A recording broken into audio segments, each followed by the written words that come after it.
The moment Earth was marked, no human knew. That was how the galaxy preferred it. In the silent halls of the cartoon strategic, choir an orbital megastructure woven from crystal logic and living minds, the verdict had been sung, calculated, verified, and sealed. 1,000 species had contributed their data, their fears, their models. The result was unanimous. Classification, deathworld. Threat projection, exponential. Containment window, closing. Solution, preemptive erasure. Earth joined a list that was short and infamous. Every world on it had once been underestimated. None of them existed anymore. The galaxy had learned a long time ago that deathworlders did not need to be evil to be dangerous. They only needed time. Humans had progressed too fast. From radio to interstellar probes in a cosmic blink, from chemical rockets to crude fusion concepts, while still arguing about borders, gods, and skin color. They were violent, adaptive, endlessly stubborn, and worst of all, creative under pressure. The choir did not hate them. It feared them. And fear, in the galaxy, had a solution. The armada designated for Earth was named the Quietus Bloomer Formation of Planet Killers. Gravity shears, nanophage suns, and memory-wiping relativistic lances. Its arrival would look like a natural cosmic disaster. A gamma storm here. A tectonic failure there. In less than one standard rotation, Earth would be a scorched relic orbiting a lonely star. No war, no warning, no survivors. That was the plan. Then the message arrived. It did not come through official channels. It did not follow protocol. It did not ask permission. It simply appeared simultaneously on every military command nexus, trade, relay, religious archive, and diplomatic lattice from the core to the rim. A single human, transmission, unencrypted, undeniable. The first thing it showed was Earth, not cities, not weapons, not armies. A graveyard. Rows upon rows of crude markers under a gray sky. Some metal, some stone, some wood, some nothing more than names scratched into dirt. The camera lingered, drifting slowly, respectfully. Then came the voice. Calm, human, old. You marked our world, the voice said. We know. Across the galaxy, analysts froze. That alone was impossible.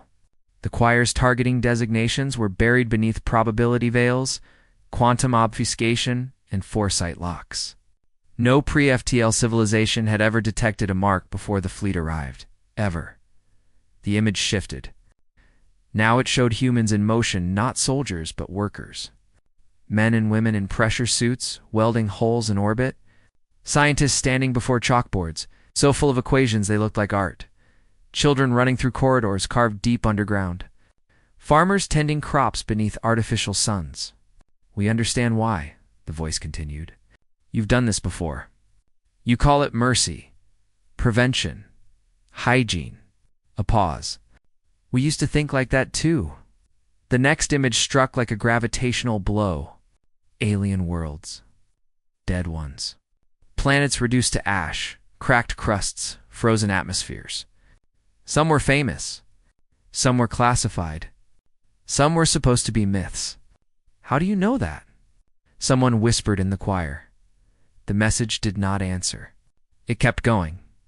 You erased them quietly, the voice said. But you didn't erase everything? The image zoomed in.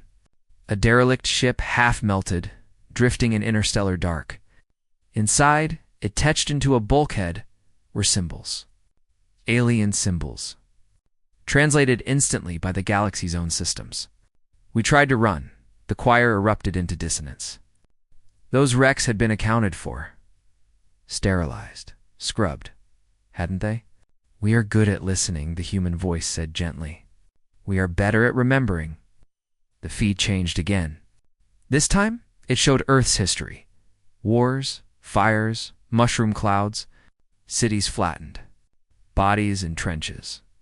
Then rebuilding. Always rebuilding. Scarred humans standing up again and again, dragging themselves forward through blood, ash, and radiation. You see monsters, the voice said. We see practice. The quiet as Bloom halted. Not by command, by hesitation. That alone caused panic. Fleets did not hesitate. Fleets executed. The message continued, relentless now. You believe you are protecting the galaxy from us. So we decided to show you something you never calculated. The screen went black. For one terrifying second, nothing happened. Then the stars changed. Across the galaxy, sensors screamed as deep space beacons activated ancient. Human-made, hidden in gravity wells inside pulsars, buried beneath rogue planets. Thousands of them. No, millions. Each one began transmitting the same data. Packet, maps, timelines, contingencies, retaliation vectors. And at the center of every file was a single phrase. It's translated into every known language. If Earth falls, the images that followed shattered certainty.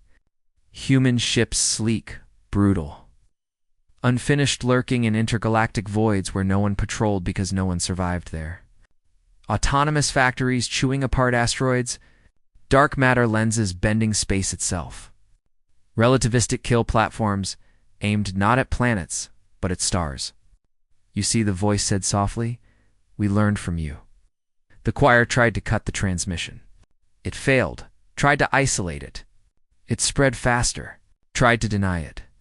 Their own systems confirmed it. You taught the galaxy how to erase worlds, the humans said. We taught ourselves how to erase histories.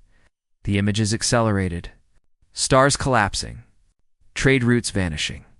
Core worlds flickering as simulated futures played out in brutal clarity. We do not need to win a war, the voice continued. We only need to make the cost unacceptable. Silence followed. Then the final image appeared. A human hand. Old, scarred, steady. It rested on a simple switch. This message is not a threat, the voice said. It is a courtesy. The switch was labeled in plain text. Dead Man Protocol. If Earth is destroyed, the voice finished, this activates. Automatically. Permanently. Another pause. We will not survive you. A beat. But neither will your galaxy. The transmission ended. Across the stars, hysteria erupted. The choir dissolved into argument, fear, and disbelief. Admirals demanded proof. Scientists confirmed it. Priests wept. Economies trembled as simulations propagated faster than reassurance. Entire species realized all at once that they had built their safety on secrecy, and humans had ripped it away. The quietest Bloom received its first direct order in millennia. Stand down. The mark on Earth flickered, then vanished. On Earth, people continued their lives unaware. Trains ran. Children laughed. Old men fed birds in parks. Deep beneath the surface, systems slept, waiting. The galaxy watched the blue planet with a new emotion. Not fear, respect, because Earth had not begged. It had not threatened. It had simply spoken the truth the galaxy had forgotten. Never mark a world full of survivors, especially not one that learned how to turn extinction into leverage. And somewhere, in the dark between stars, 1,000,000 silent human machines powered down just a fraction. Just enough to make sure the galaxy never forgot the message.